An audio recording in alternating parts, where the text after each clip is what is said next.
Have you ever trusted someone so much, your entire life, your soul, only for them to use it to try and destroy you? Chicago, -4 degrees Fahrenheit. My husband stopped the car right in the middle of nowhere, 45 miles from home. He glared, spitting out, "Get out of the car. You need to learn a lesson." That was his comeback, because I dared ask about the $15,000 that vanished and that weird diamond earring under his side of the bed. The door slammed. His taillights disappeared into the whiteout. He thought I'd freeze to death. He did the same thing to his ex-wife, Sophia, driving her to suicide after draining her bank account. He was smirking, acting like the ultimate predator. But he didn't know the truth. I had been waiting for this exact moment for 9 months. My phone in my pocket was recording his every final word. The wind bit my face, but I wasn't shaking from the cold. I was shaking with pure rage. Just a couple of minutes later, a black SUV pulled up, exactly on schedule. He thought he'd tossed out a weak, pathetic wife, but he had just walked right into the coldest trap of his life. The price he was about to pay? 100 times worse than that blizzard. I was the storm he created. And this was David Reynolds' final mistake. Just 4 hours earlier, we were laughing. We were at the fanciest restaurant in Chicago, candlelight and everything, celebrating our 5th anniversary. Now he's dumping me on a desolate road because I dared to ask where the hell that $15,000 from our joint account went. Are you seriously gonna leave me here in the middle of a blizzard, David? I kept my voice steady, letting my phone catch every single word. Actions have consequences, Emily. You went behind my back, called the accountant, you embarrassed me with your paranoid questions. Maybe a long walk in the snow will remind you who handles the money in this house. I was thinking about Sophia's diamond earring, sitting in my jewelry box at home. I found it under his side of the bed 2 days ago. That $15,000 definitely bought her something nice. But I kept my mouth shut. Not yet, not the time. Just a few days ago, I almost blew the entire thing. I was so careless. I was organizing documents on the bed for my meeting with Laura. I slipped into the bathroom and closed the door. David was supposed to be at the office late. Then the front door burst open. His heavy footsteps echoed. "Emily, where's my folder?" His voice was sharp. Sweat immediately beaded on my forehead. My breath hitched, just picturing that pile of papers on the duvet. "It's on the living room sofa," I called out, keeping my tone level. I took a deep breath to stay calm. "Are you having lunch at home?" He strolled into the bedroom. "Why are you leaving papers all over the bed?"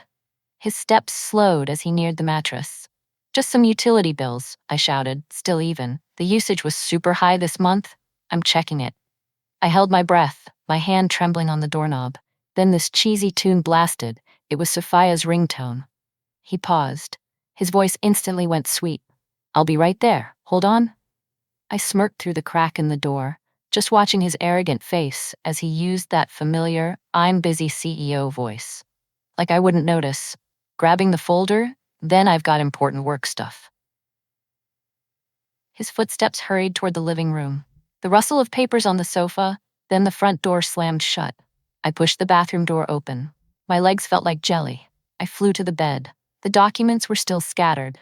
My hands were shaking as I quickly swept them up and stuffed them into my zipped bag. My back was drenched. I leaned against the headboard, wiping the cold sweat from my brow. My eyes went hard. I promised myself I would never make a mistake like that again. Everything had to happen in the correct sequence, just like Ethan and I practiced.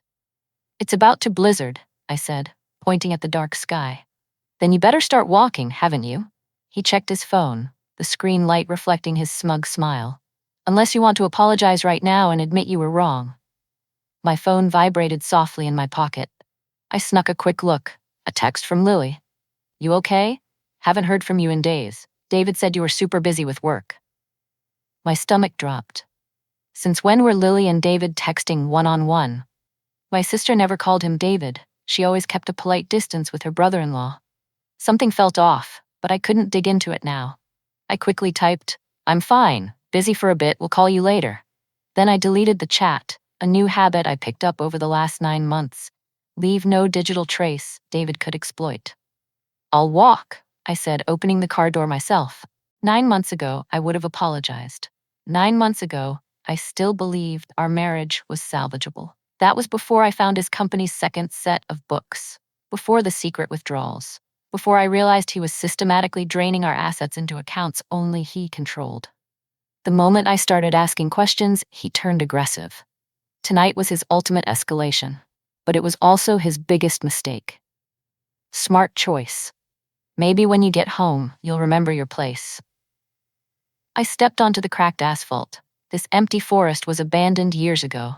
Just dark, twisted trees and the snow starting to blanket everything white. David picked this spot specifically for its isolation. He'd mentioned it casually last week when we drove past. "Imagine being stranded out here," he'd said, "miles from anywhere." That's when I knew exactly what he was planning. The engine roared through the passenger window. I saw him checking his phone, probably texting Sophia that the job was done. Then he peeled out, tires screeching on the slick road, leaving me alone as the darkness swallowed everything. I counted to 90, watching his taillights disappear around the bend. I kept telling myself, stick to the plan. Stick to the plan. I pulled out my phone, hands shaking from the cold. No signal. The screen just screamed no service. My heart skipped a beat. I tried calling Ethan once, twice, 3 times. Just that frustrating, hopeless dial tone. The sheer cold of the oncoming storm wasn't half as terrifying as the panic rising in my gut. Why isn't Ethan here? Did something happen to him? 20 minutes crawled by like torture. I started walking, every step heavy, weighted with dread. The wind howled, bringing the first flakes. In that moment, with a useless phone and the cold sinking into my bones, I felt 9 months of planning just collapse. "Damn it, Ethan, where are you?" I whispered into the snow, my voice trembling, and not just from the weather. My fingers were numb. If he didn't show up in the next 10 minutes, I'd have to walk back towards civilization. If I did that, David wins. This little voice in my head started whispering, "Call him. Apologize. Survival is more important than pride." I looked down at the phone, my thumb hovering over David's number. One call, that's all it would take. He'd come back, I'd beg, and everything would go back to the toxic normal. I'd be safe, but I wouldn't be me anymore. "No." I said it out loud, my voice harder than I felt. "He does not win." I thought of Eleanor Grayson, the 79-year-old he convinced she was losing her mind. I thought of all the other women he would keep scamming if I didn't stop him. I thought of those 9 months building this case, sleeping next to my enemy, pretending to be sound asleep. If I gave up now, everything was for nothing. I gripped the phone, deleted David's name from the screen, and kept walking. Every step was a declaration. I am not the girl he thought he broke. I am the storm he created. And just then, headlights sliced through the distant darkness. The black SUV finally pulled up. Ethan stepped out, completely calm, carrying an umbrella and a thermos of hot coffee. "I'm sorry I'm late," Ethan said, looking genuinely stressed. "The snow hit way earlier than forecast. I had to loop around on a back road, and I lost signal. Thank God you're okay." I didn't cry, I just smiled, a genuine smile for the first time in 3 years. The plan was still intact. I was still in control. "Did you get everything?" he asked. "Every single word." I pulled out the phone and stopped the recording. He actually said, "You need to remember your place." Ethan just shook his head. 3 years of watching him control you was bad enough. But this, he gestured to the desolate woods, this is criminal abandonment. Laura is going to have a field day with this recording. I gratefully took the coffee, feeling the warmth spread through my hands. The heavy snow was starting now, hitting the cold ground. By morning, David would think I spent the night walking through the storm, exhausted and humiliated. He'll expect to find me huddled on the doorstep, ready to beg for forgiveness. "Is Olivia ready?" I asked. She'd been tracking the accounts all night. The second he transferred that $15,000 this afternoon, she logged it. The forensic audit lasted 2 years. He'd been siphoning money into offshore accounts. He was probably planning to divorce me once he'd hidden enough. "Laura will file the emergency motion at 9 a.m. sharp. Abandonment, financial abuse, fraud," she said with tonight's recording, plus everything we gathered, he won't know what hit him. Right before we left, Laura called. Her voice was shaking over the phone. "Emily, the financial affidavit needs a third-party witness signature. Someone who knew both of you to authenticate that investment David forced you to sign 3 years ago. Without it, the emergency motion gets delayed. David could move more assets, totally muddy the lawsuit. The only witness was Claire, an old colleague. She'd seen David pressure me to sign those investment papers at the office, the start of his financial manipulation. Claire now works as an accountant for David's company. He'd threatened to fire her when she questioned the books, and I knew he called me a troublemaker in meetings. I gripped the burner phone, my heart pounding. Claire, it's Emily. Remember that time in Henderson when David pressured me to sign those investment papers without explaining anything? That's proof he manipulated me. I need your signature on the financial affidavit to file the emergency injunction and stop him. You once told me not to let men in this industry make me small. I need you right now for justice. Please keep this quiet, for both our safety. Claire was silent, her breath ragged over the phone. I'm terrified of getting involved, she whispered. But I know what a scumbag he is. Meet me at the coffee shop near the public library, 7 p.m. I'll sign, but don't pull me in deeper. I met her in the dim light of the cafe. Claire signed the document, her hands slightly shaky, her eyes darting around like she was afraid David was watching. Her signature guaranteed the emergency motion would be filed on time. As she left, I saw her look back, her shoulders slumped under some invisible weight. We climbed into Ethan's SUV just as the blizzard finally hit. Heavy flakes slammed against the windshield.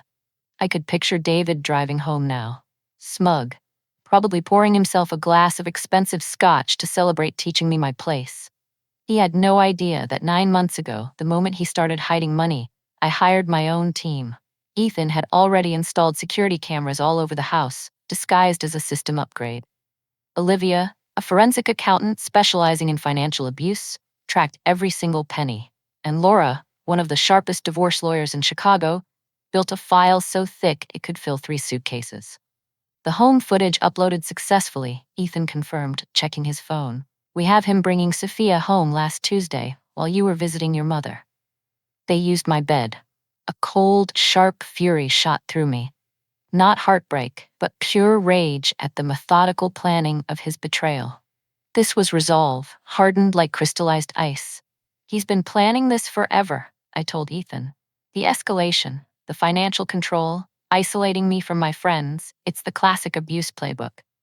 Laura says judges don't go easy on husbands who abandon their wives as a form of punishment. Ethan, my brother, drove carefully through the blizzard. He took winding back roads to make sure David wouldn't spot us. We planned this route 2 weeks ago, even ran drills. The hotel room was booked under my maiden name, Emily Hayes. Paid for with cash, I withdrew slowly over 3 months so David couldn't trace it. My essential clothes were already there, along with copies of all the documents. He'll start looking when you don't show up tonight, Ethan said, his face grim in the dim interior light. Let him look. The hotel security cameras would capture me checking in alone, soaking wet, frantic. The desk clerk would testify I was practically speechless through my tears. Laura coached me exactly what to say, how to act, so it looked perfectly real. Would David ever guess that the wife he thought he could discard so easily was the one ending his game? The blizzard kept getting worse as we drove toward downtown Chicago. David is probably sitting in our warm mansion now, sipping his second scotch, texting Sophia about the lesson he taught me.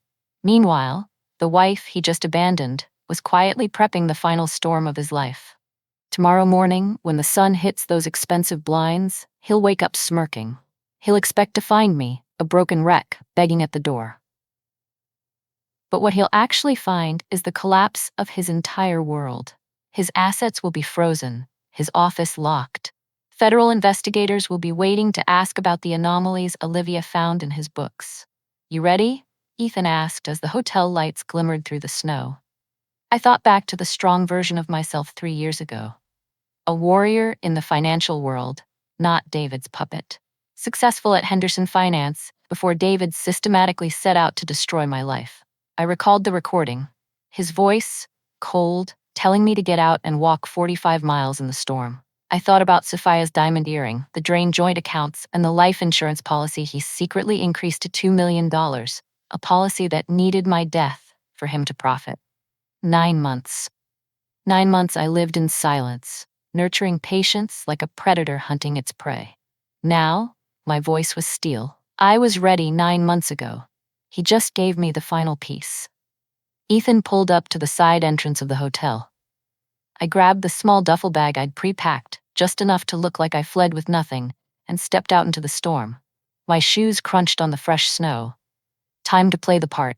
The panicked, abandoned, terrified wife. Tomorrow morning, David would learn who really needed a lesson. The hotel lobby was blazing bright, light reflecting off the glass walls, a harsh contrast to the cold outside. Water dripped from my hair onto the marble floor as I moved toward the reception desk. My hands were shaking just enough to sell it. The night clerk, a young girl with sympathetic eyes, immediately grabbed a stack of towels, her quick steps echoing. "Oh my God, are you okay?" She rushed around the counter, draping a warm towel around my shoulders. It smelled faintly of clean laundry. "My husband." I forced the words out, letting my voice crack, my breath ragged like I'd escaped a nightmare. "He left me in the woods, in the blizzard. I had to walk miles before I could get help." Her face went from worried to horrified.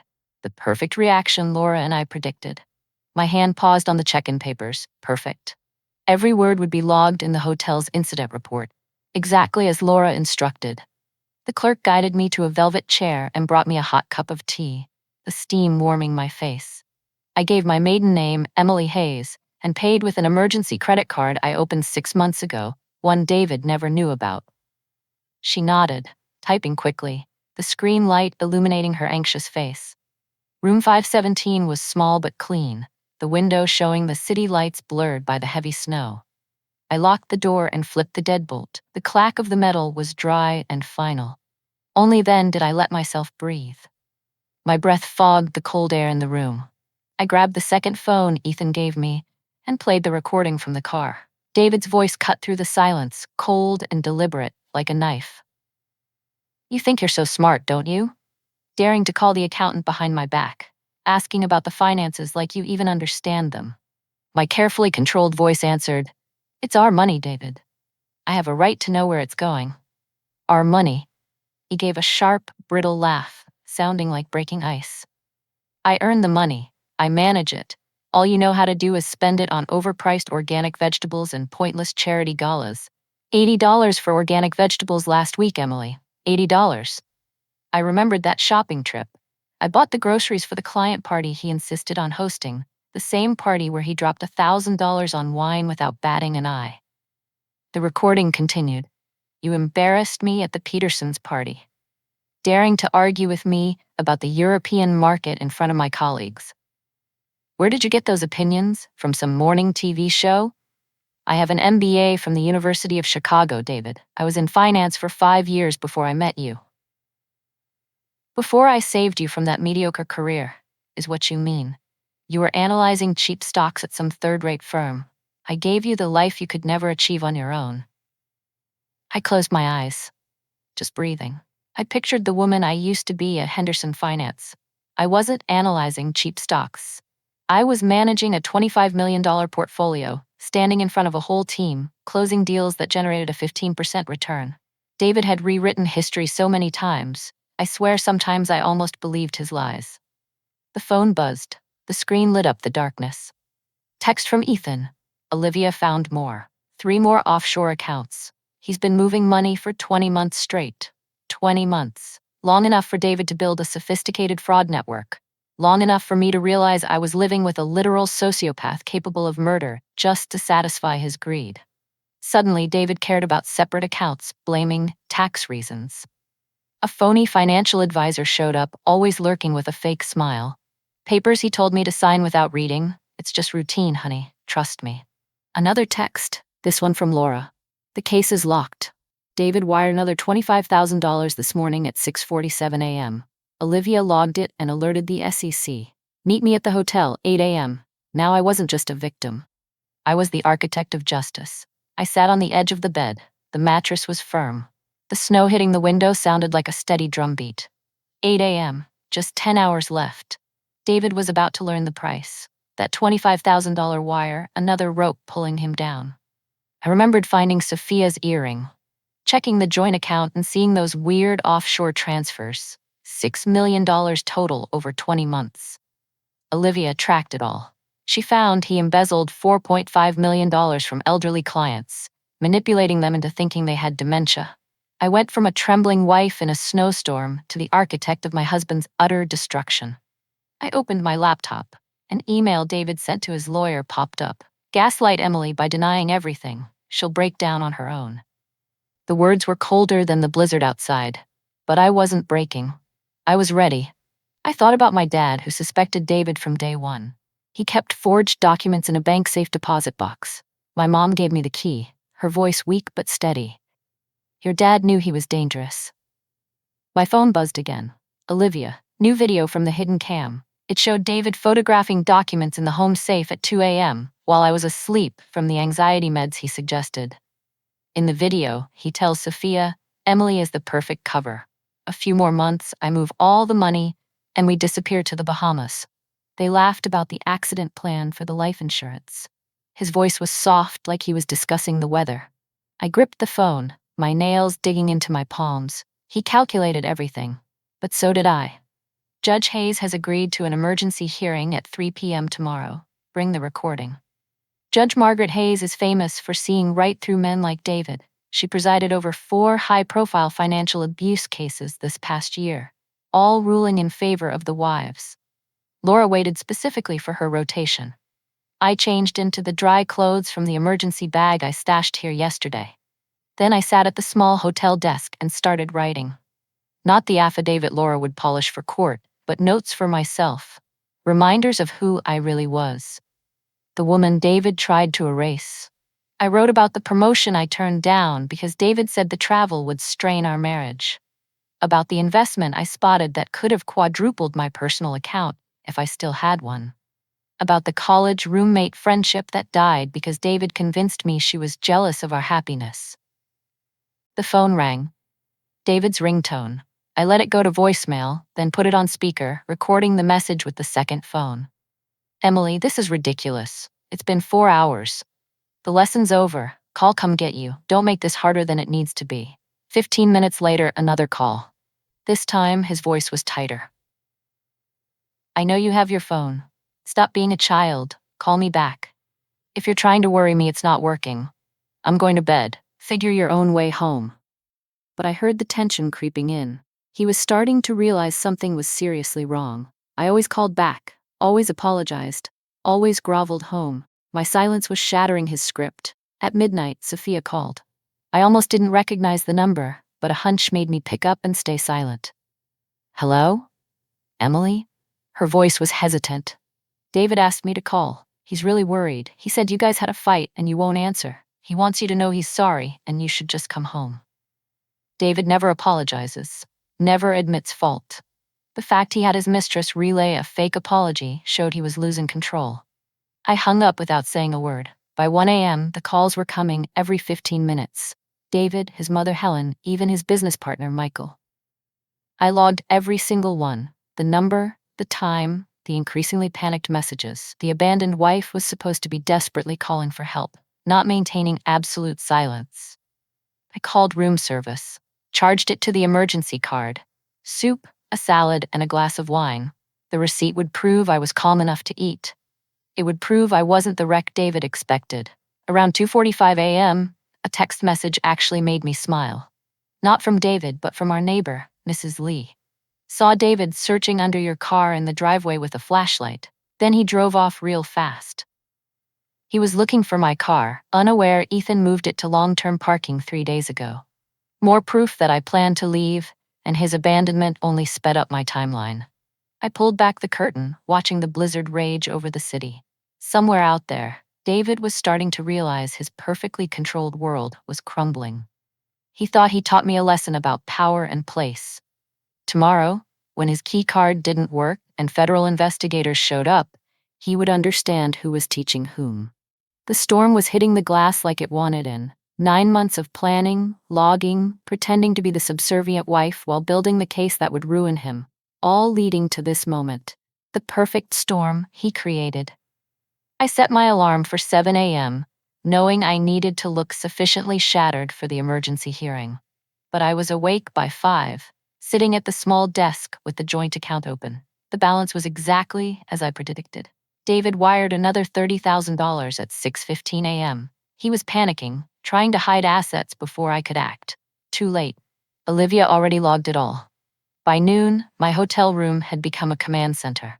Olivia and Laura arrived together, carrying briefcases full of files and looking exhausted. Olivia quickly spread the key binders across the desk, each one marked in red with the word evidence. The offshore accounts are frozen, she said quickly. David tried to access them 4 times since dawn. All failed. He's losing control. Laura checked her watch. Judge Hayes moved the hearing up to 2 p.m. She wants this dealt with immediately. My phone vibrated violently on the table, making everyone jump. It was an unsaved number. I hit speaker. A strange male voice, cold and flat. "Mrs. Reynolds, I'm with David. He told me to tell you, you have 24 hours to drop the suit, or you will lose more than money." The call disconnected. The air in the room froze. Laura's voice was tight. "That's attempted intimidation. That proves how panicked he is." But my hands were still shaking on the phone. Desperate men are the most dangerous. "Oh, and David hired Caldwell." "The shark?" Ethan asked, walking in with a box of surveillance gear. "That's the guy who got the bank CEO off last year. Caldwell doesn't come cheap." David must have liquidated something big to afford him. I felt a flicker of dread, but Laura put her hand on my shoulder, firm. "Caldwell is good, but he can't argue with video and forensic records. Plus, he's walking in blind. We prepared for 9 months." Ethan hooked up his laptop to the TV, opening the home surveillance footage.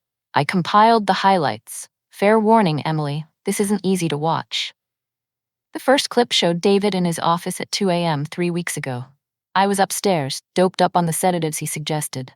On screen, David carefully photographed documents from the safe, then replaced them precisely. It was the joint investment portfolio, my mother's power of attorney, and the papers for the lakefront condo my grandmother left me. "He created a fake set of files," Olivia explained. "If you hadn't noticed, he could have slowly replaced the originals." The next clip was worse. David and Sophia in my living room 2 months ago. She was wearing my robe, the silk one from our Florence honeymoon. My hand reached for the glass of water on the table, gripping it until my knuckles were white. "Turn up the audio," I said. My voice was flat and dangerous, the kind of calm that appears when rage has passed the boiling point and frozen into something cold and calculating. David's voice filled the room. "She actually believed me when I said the conference was mandatory. I've trained her well. A couple more months, I move the last of the money, and we end this play." Sophia's laughter sounded like nails on a chalkboard. "The insurance policy actually says she gets nothing." "The contract doesn't matter," David replied. "She won't fight it. Emily doesn't have the guts. By the time she realizes, we'll be in the Bahamas, and she'll be too broken to do anything." Every word was a needle sticking into my skin, but I didn't flinch. I just stared at the screen. My pupils wide, my breath shallow and fast, despite my best efforts to control it. Ethan paused the video. The room was silent, save for the low hum of the air conditioning. I stood up and walked to the window, looking down at the city. Somewhere out there, David was probably at his office, trying to figure out why his computer access was revoked, why his assistant couldn't reach the bank, why everything was crashing. "There's more," Ethan said softly. "Do you want to see the rest?" I nodded. The next clip showed David on the phone in the garage, pacing between the 2 cars. The timestamp was last Wednesday when I was at book club. "Lily is perfect," he was saying. "She has no idea I'm recording the calls. All the details on Emily's mom's inheritance, the hidden Alzheimer's diagnosis, the trust fund from her dad. It's worth almost $3 million, and Emily doesn't even know it exists." My legs gave out. Lily, my little sister. The one I protected from her gambling debts for years, the one I always shielded from our parents. She gave David family information about money I didn't know existed. My voice was a whisper. When did he contact her? "Olivia, open the phone records. First contact was 14 months ago. Frequent calls started 11 months ago, always when you weren't home. He paid off her debts in exchange for information." The room swam. I reached for the edge of the desk, but my knees were jelly. Ethan rushed to my side, guiding me back into the chair. I stared at the numbers on the screen. 47 calls. Each call was Lily choosing David over me. "Do you need water?" Laura asked softly. I shook my head. No water could wash away the bitterness in my mouth right now. I just sat there, my hands clasped together, staring down at my interlocked fingers until they were white, the only way to keep them from trembling. Laura checked her watch. We have to be at the courthouse in 20 minutes. She stopped, looking intently at me. Emily, there's one more thing. Olivia found old records. This isn't the first time David has done this. What do you mean? David was married once before, 12 years ago. His ex-wife, Sarah, she committed suicide a week after the divorce was final. Police ruled it depression, but the financial records show David did the exact same thing. Transferred all assets out, left her with nothing. The room was silent. I looked down at the photos of David and me on my phone, his smile still as charming as ever. David wasn't just a scammer, he was a killer. And he almost killed me too. I closed my eyes, the image of Sarah flashing, another casualty in David's hunt. He thought he was the hunter.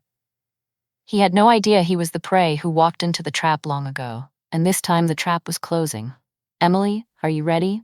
Ready to face him today? I turned from the window. Let me see the rest. I need to know everything. Ethan opened another folder. This is from his office computer. I had someone pull it before David's access was cut this morning. The screen showed an email between David and his lawyer from 7 months ago. The subject line, New Start Plan.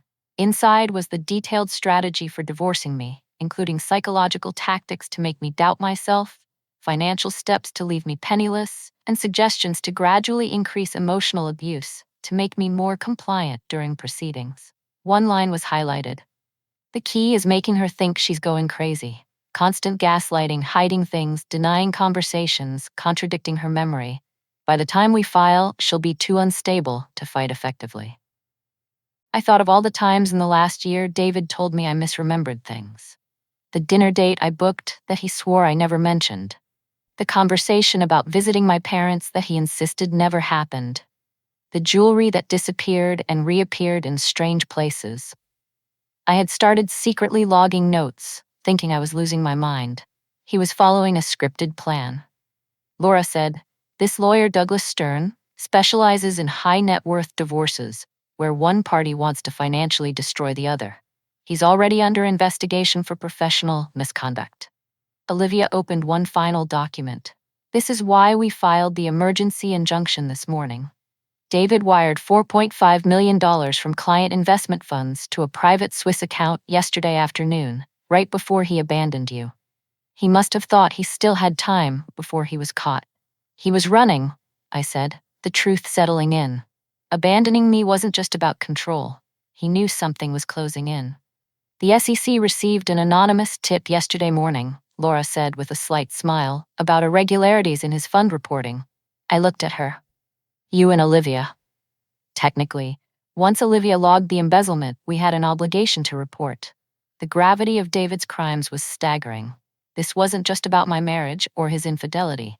He was a criminal, using me as a shield while looting client accounts and preparing to flee the country. The man I had shared a bed with for 3 years had the capacity to destroy not just me, but dozens of innocent investors who trusted him with their retirement savings. Judge Hayes needs to see everything, I said, gathering my strength. Every document, every recording, every piece of evidence. Laura smiled, a look that reminded me why she never lost a financial abuse case. She will see it all. And then David Reynolds will know what it feels like to lose everything. The courthouse hallway was marble and mahogany, designed to intimidate. I walked in, wearing the elegant gray suit David had never seen, bought last month just for this moment. Laura was at my side, briefcase in hand with Ethan on the other. We entered courtroom 5C at exactly 1:55 p.m.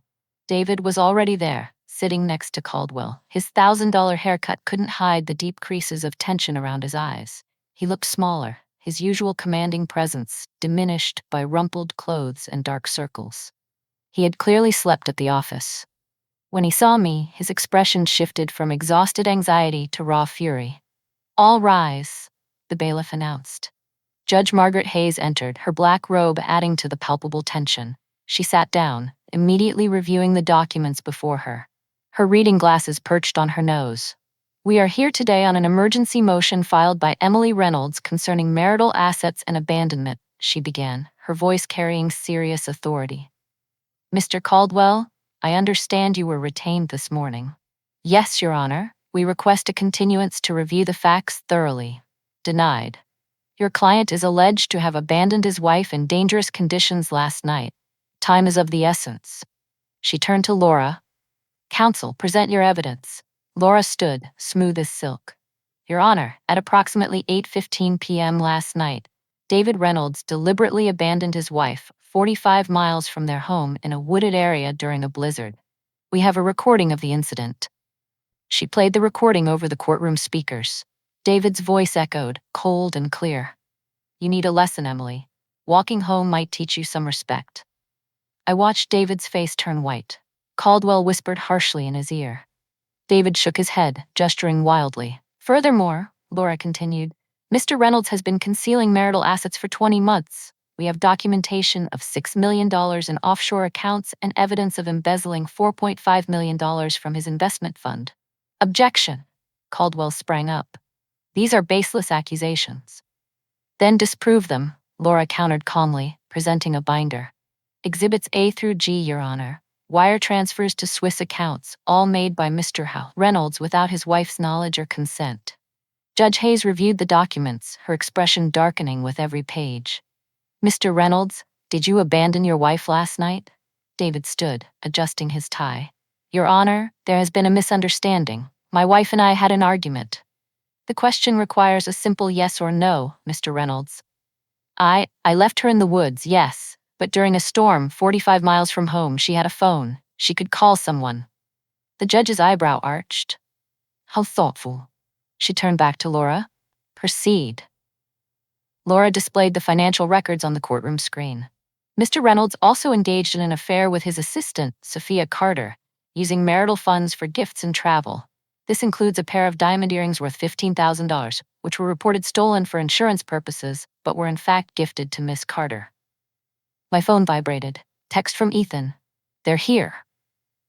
The courtroom doors opened. Olivia entered first, followed by 2 federal agents. David's head snapped around, and for the first time I saw genuine, raw fear in his eyes. Your Honor, Olivia said, my apologies for the interruption. We have a warrant for the arrest of David Reynolds for wire fraud and embezzlement. Caldwell shot to his feet. Your Honor, this is highly unusual. As unusual as stealing $4.5 million from client accounts, Judge Hayes replied dryly. She looked at the agents. Gentlemen, please wait until this hearing concludes. Mr. Reynolds isn't going anywhere. David sank into his chair.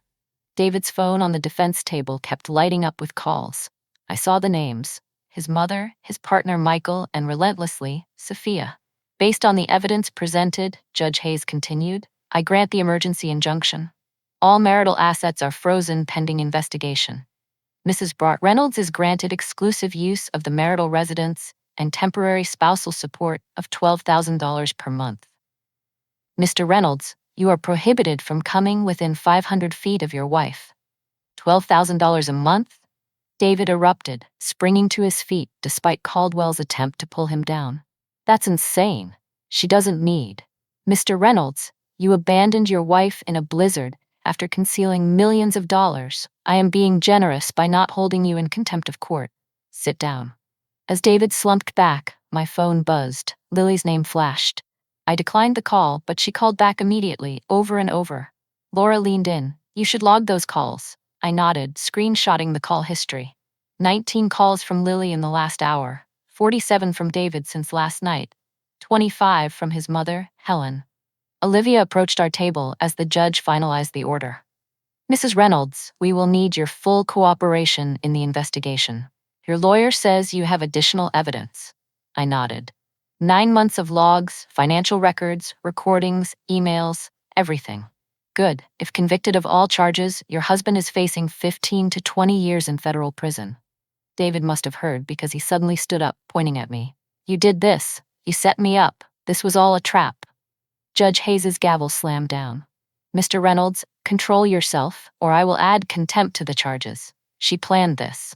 David continued, losing all composure. The recording, the documents. She knew I was going to leave her out there.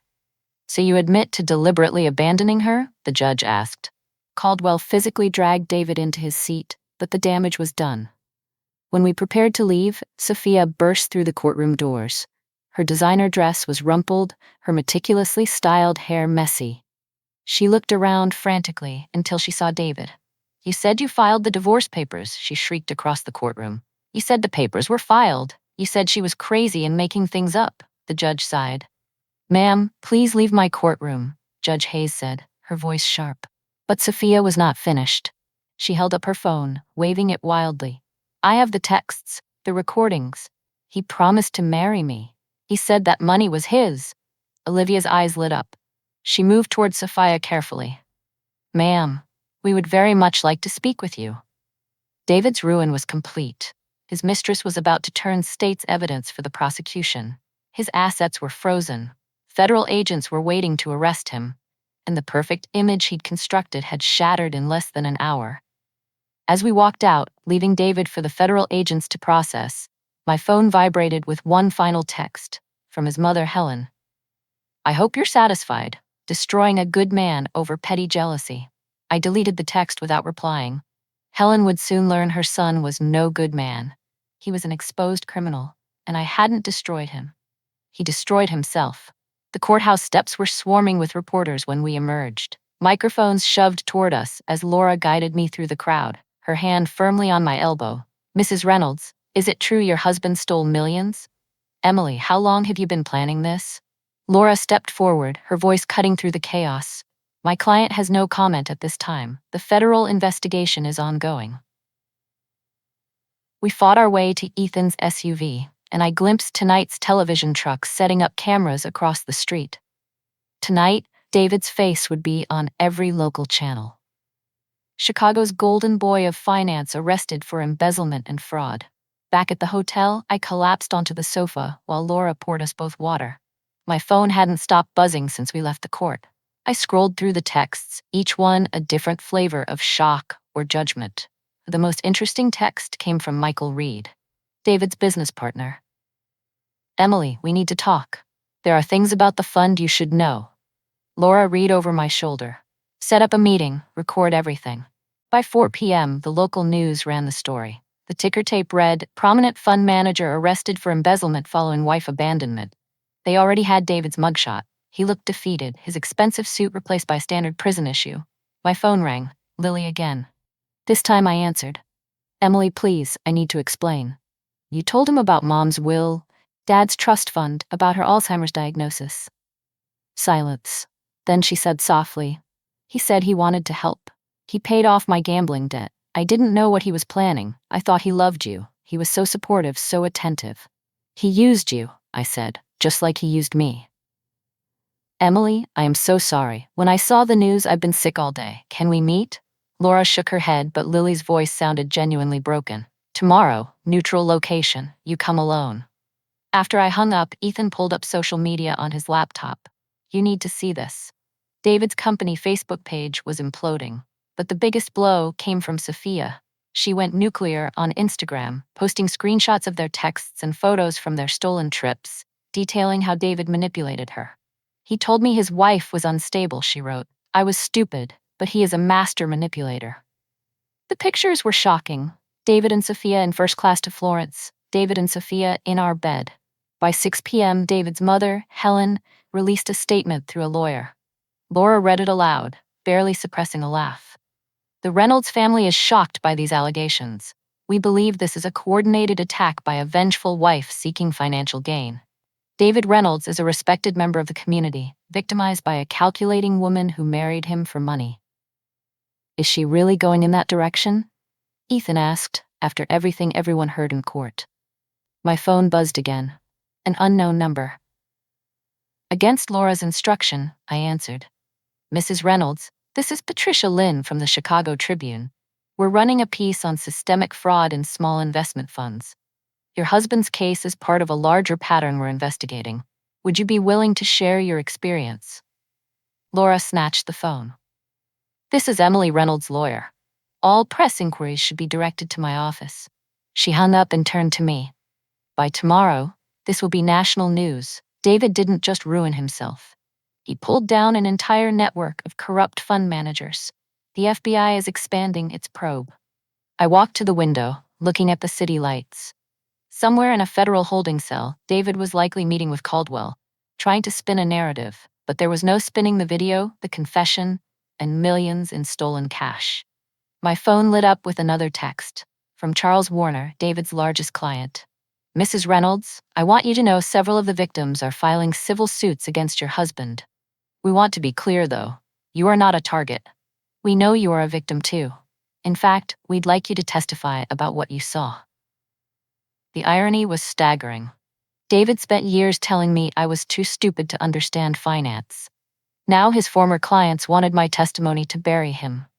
As the sun set over Chicago, painting the sky the color of justice, I realized David's public downfall was only beginning. But tonight, for the first time in 3 years, I sat in peaceful silence, no longer dreading his footsteps or his cruel words. The man who left me in a blizzard had created his own storm, and now he was drowning in it. The next morning, a knock on the hotel door startled me. Through the peephole, I saw Lily standing in the hall, her usually polished appearance shattered. Her hands trembled as she clutched a manila envelope, her eyes red from crying. I opened the door but didn't invite her in. I thought we agreed to meet at a neutral location. I couldn't wait. Emily, please. There are things you need to know now before the FBI talks to me this afternoon. Ethan appeared in the doorway of the next room, vigilant and protective. I nodded, then let Lily in. She sat on the edge of the sofa, placing the envelope on the coffee table with shaking hands. David first contacted me 14 months ago. She began, her voice barely a whisper. He knew about the gambling. He knew I owed $52,000 to people who weren't forgiving. He offered to pay it all off, no questions asked, if I answered a few questions about the family finances. And you agreed. My voice was flat, controlled. I was desperate.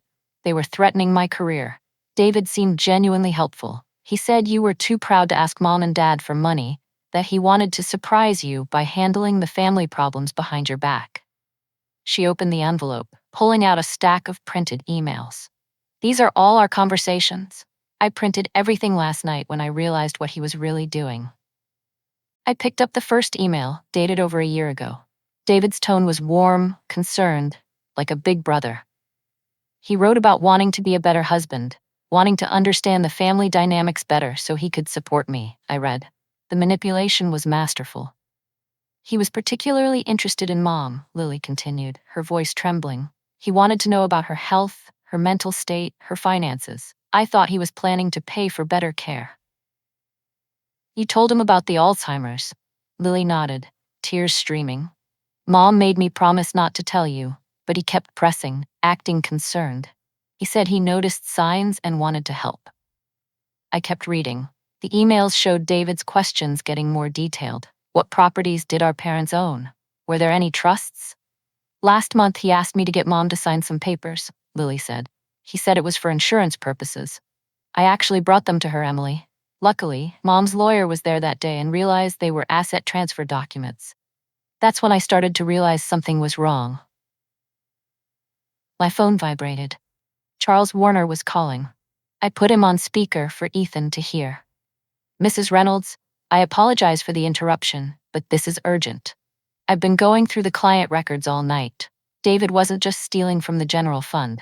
He specifically targeted elderly clients, particularly widows. What do you mean, targeted? Eleanor Grayson, for example. Her husband passed 3 years ago. Within 8 months, David convinced her to sign power of attorney documents. He used it to empty her accounts. A cold chill ran over me. Eleanor Grayson was 79. How much did he take from her? Over $1.2 million. But the worst part is he convinced her she was having memory issues, that she had forgotten the conversations about the withdrawals she authorized. He had gaslighted an elderly woman into believing she had dementia. This changed the entire scope of the case. David wasn't just a white-collar criminal, he was a predator targeting the vulnerable. I have recordings, Charles continued. I secretly started logging partner meetings 2 years ago when I noticed the irregularities. I was building a file to report him, but I was scared. David has connections everywhere. Now that he's detained, I want to provide everything I have. After Charles hung up, Lily pulled another document from the envelope. There's one more thing about Dad's estate. The paper showed a trust account solely in my name, established a year before my father's death. Dad knew about my gambling back then, Lily said softly. He loved me, but he didn't trust me with money, so he set this up for you, with Mom as the trustee. It's worth about $3 million. I stared at the document. $3 million my father hid to protect from Lily's addiction and inadvertently from my husband's greed. We need to see Mom, Lily said. Today. She has something for you, something she didn't tell me about. An hour later, we sat in my mother's room at the nursing home. Today was one of her rare lucid days. Her eyes were bright, focused as she gripped my hand. I knew what kind of man he was the first time I met him, she said. The way he looked at our home, assessing everything. Your father saw it too. She reached into her bedside drawer and pulled out a small key. Safety deposit box, First National Bank on Michigan Avenue. Your father put something there a week before he died. Documents. Proof. Proof of what, Mom? David tried to forge my signature last year. Loan papers, asset transfers. The bank manager is a friend of your dad's. He called me, sent me copies of everything. It's all in the box. I held the key, feeling its weight. My father had protected me even from the grave. One more thing, Mom said, gripping my hand tightly. The FBI was here yesterday. Not because of David's arrest, but something bigger. They said his name came up in a 3-year-long investigation. A network of fund managers systematically defrauding elderly clients across 6 states. The room felt suddenly suffocating. David leaving me in the blizzard wasn't just about control. He knew the FBI was closing in. He wanted me broken and compliant to use me as a shield or a scapegoat. He never expected you to fight back, Mom said, a small smile touching her lips. Men like him never do. They think kindness is weakness. Driving away from the home, I realized David wasn't just a corrupt fund manager. He was the center of a financial abuse network. He assumed the woman left in the blizzard would remain broken. Instead, she became the storm. At the First National Bank, Ethan went inside with me to the vault. Inside the safety deposit box was a file that made my hands tremble. Loan applications, asset transfers, strange bank statements, all forged or controlled by David. My father had saved copies of everything, complete with handwritten notes explaining them. On one forged power of attorney document, right beneath my signature, he had written, "He will try to take everything. Don't let him." Ethan photographed every page while I sat in stunned silence. The scope of David's betrayal was massive. He had planned to erase my financial existence, to make me utterly dependent, or worse, to frame me if necessary. 5 months later, I walked into the federal courthouse for the first day of David's criminal trial. The scent of old paper and polished wood permeated the halls. Camera flashes popped incessantly. I was wearing the charcoal gray suit, the soft wool reminding me of its value. $1,200, bought specifically for this moment. Each step on the marble floor echoed the click of my heels, rhythmic and confident. The courtroom doors opened, and a rush of cold air flowed in. Fluorescent lights reflected harshly off the polished wooden tables. David sat at the defense table, wearing a suit that no longer fit. He had lost weight in federal custody, and his once perfect hair was now long and shaggy. When our eyes met across the room, I smiled. It was the same calm, placid smile I used to give him over morning coffee when he lectured me about my spending. But now that smile carried the weight of everything he was about to lose. The prosecutor, Assistant U.S. Attorney Daniel Rivera, presented the case systematically. 14 counts of wire fraud, 3 counts of elder abuse, and 1 count of finance conspiracy. The evidence was overwhelming. Doctored ledgers, hidden accounts, and recordings of David openly discussing robbing his clients. For 13 days, witnesses rotated through the stand. Elderly clients described how David persuaded them to sign papers they didn't understand. Former employees testified they were coerced into falsifying records. On the 14th day, Sophia Carter walked in. She had been granted immunity in exchange for her testimony. "Miss Carter," the prosecutor began, "did Mr. Reynolds ever discuss his business operations with you?" "Yes, often. He found it amusing to explain how he moved the money without anyone noticing. He called it playing 3-dimensional chess while everyone else was playing checkers," Sophia said. playing recordings where David boasted about targeting elderly clients and his plan to flee to the Bahamas, leaving me to take the fall for everything. Sophia's most devastating revelation came near the end. 3 weeks before his arrest, David told me he was leaving me. He had another woman in the Bahamas he met online. He planned to abandon me, just as he abandoned his wife. Watching David's face was a reward. His jaw slackened. His mistress had just exposed how he betrayed everyone, including her. The next day brought a new shock. A young man named Ethan Walsh, 23, took the stand. The prosecutor quickly confirmed his identity. David Reynolds' son from a college relationship, a fact he concealed for over 2 decades. My mother received payments from David Reynolds for 23 years, Ethan testified. $2,000 a month to keep silent about my existence. She has records showing the money came directly from his client accounts. I watched David shrink in his seat. The prosecutor introduced 23 years of bank records, proving the consistent hush money payments were derived from the very client accounts David had plundered. Judge Hayes overruled Caldwell's objections. This establishes a pattern of lifelong deception and financial misconduct by the defendant. On the final day of testimony, David made a catastrophic decision to take the stand himself. For 2 hours, he tried to weave a narrative of victimhood, claiming his crimes were just accounting errors. Then Prosecutor Daniel Rivera began his cross-examination, and David's composure shattered like ice under pressure. Faced with the evidence of hush money to Ethan Walsh's mother, he actually said, "That was a personal matter, irrelevant to my business." The jury deliberated for less than 3 hours. When the foreman stood to read the verdict, I held Ethan's hand on one side and Laura's on the other. On count 1, wire fraud, we find the defendant guilty. By count 18, David had slumped his head into his hands. Guilty on every charge. The man who left me in a blizzard 45 miles from home was about to learn what true abandonment felt like. 2 weeks later, we returned for sentencing. Judge Hayes looked at David with unconcealed contempt. "Mr. Reynolds, you targeted the most vulnerable members of society. You betrayed the trust of your clients, colleagues, and family. You showed no remorse, no acceptance of responsibility, even when faced with irrefutable evidence of your crimes. The court sentences you to 108 months in federal prison with no possibility of early parole." 9 years. David would be behind bars for 9 years. As the marshals prepared to take him away, he turned to look at me one last time. "This isn't over," he mouthed. I stood up, speaking clearly, knowing the courtroom microphone would record every word. "That's right, the civil suits begin next month." The marshals led David away in handcuffs, and I walked out of the courthouse on a September afternoon that felt like the first day of spring.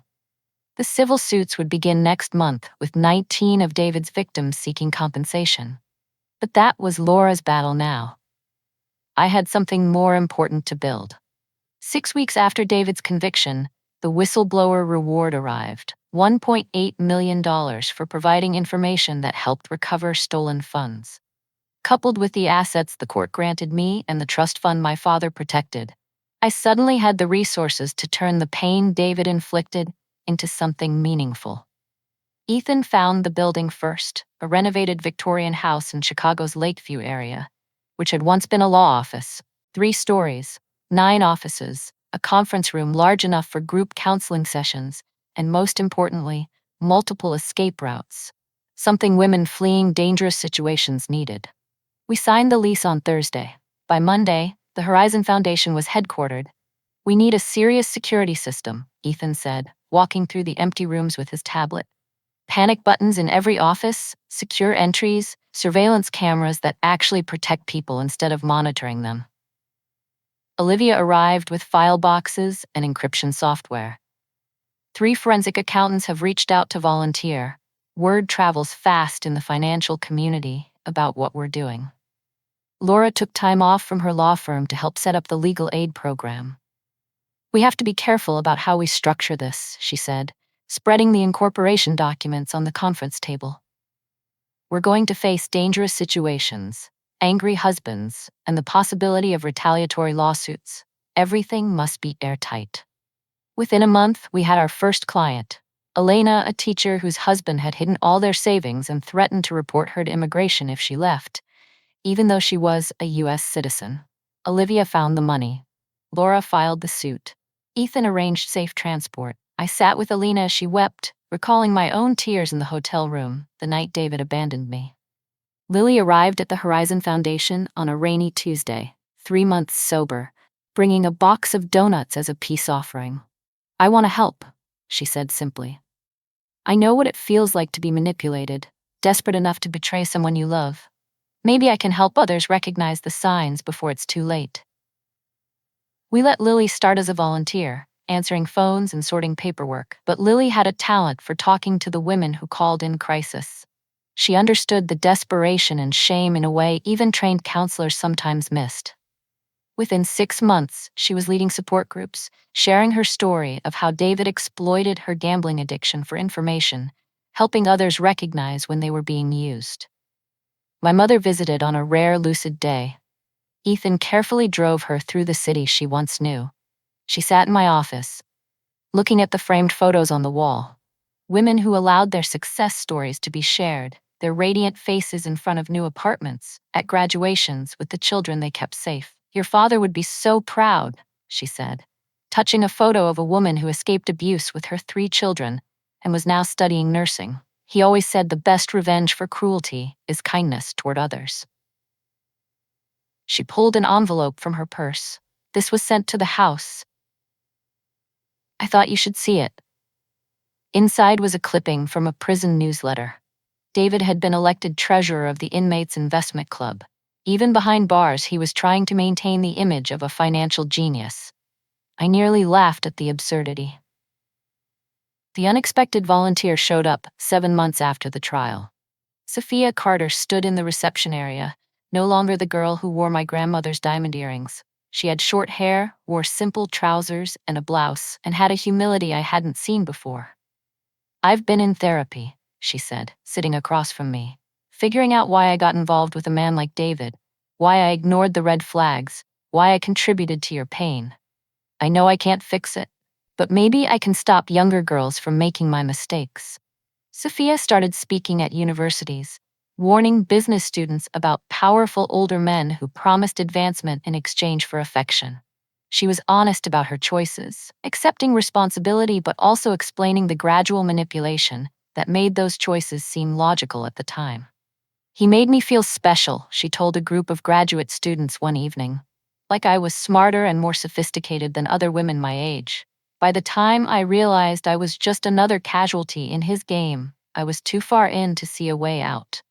A year after David's conviction, a letter arrived at the Horizon Foundation. His handwriting was still perfect, even on prison paper. 4 pages filled with indignation, blaming me for his downfall, claiming I had orchestrated everything from the beginning, that I had trapped him. He listed every grievance, every moment he now realized was part of my plan. The final line read, "I hope you've learned your lesson." I had the letter professionally framed and hung it on my office wall, right next to my degrees and certifications. When clients asked, I told the truth. Yes, I learned my lesson. I learned that when someone shows you their cruel nature, believe them. I learned that patience and planning can overcome years of abuse. Most importantly, I learned that the best response when someone tries to destroy you is to become invincible, and then use that strength to lift others. 18 months after that night at the rest stop, I stood in my office looking at a wall full of thank you cards. 92 women had found safety through the Horizon Foundation. Some only needed legal advice and financial analysis. Some needed a complete escape plan, safe houses, and new identities. Each one arrived broken, believing they were trapped, that their situation was hopeless. Eleanor Grayson, the widow David defrauded, became one of our biggest patrons. She recovered most of her money through the civil suits and insisted on funding our emergency shelter program. "That man tried to make me think I was losing my mind," she said at a fundraising gala. "Emily showed me I was actually finding my strength again." The rain was falling outside again, tapping on the windows of the Victorian house that held hope and second chances. I thought about that night, 45 miles from home, standing alone in the desolate woods as David's car vanished into the snow. He was confident he had destroyed me. He thought he was teaching me a lesson about power. But he was wrong about everything. A year later, on the exact anniversary of that night, snow fell again over Chicago. I stood by the Horizon Foundation office window, watching the flakes gently blanket the city.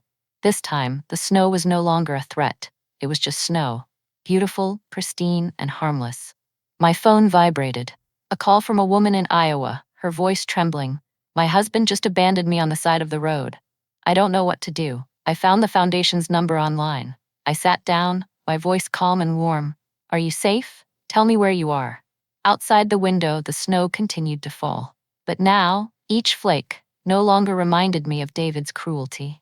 They reminded me of strength, the strength to convert pain into hope, to turn a storm into a shelter. David thought he was the hunter. He didn't know he was merely the prey who had stepped into a trap long ago. And that trap, it turned out, was the meek wife he thought he could easily discard.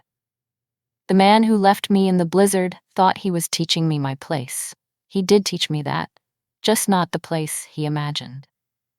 My place is here where abandoned women find their way home. And David? He is exactly where he belongs, behind bars, with 8 years left to contemplate the lesson he himself created. Every Christmas, when the first snow fell over Chicago, I sent David a card in prison. No return address, no signature, just one single line. It's snowing, David. I'm warm this year. This year was the 8th, and next year will be the 9th.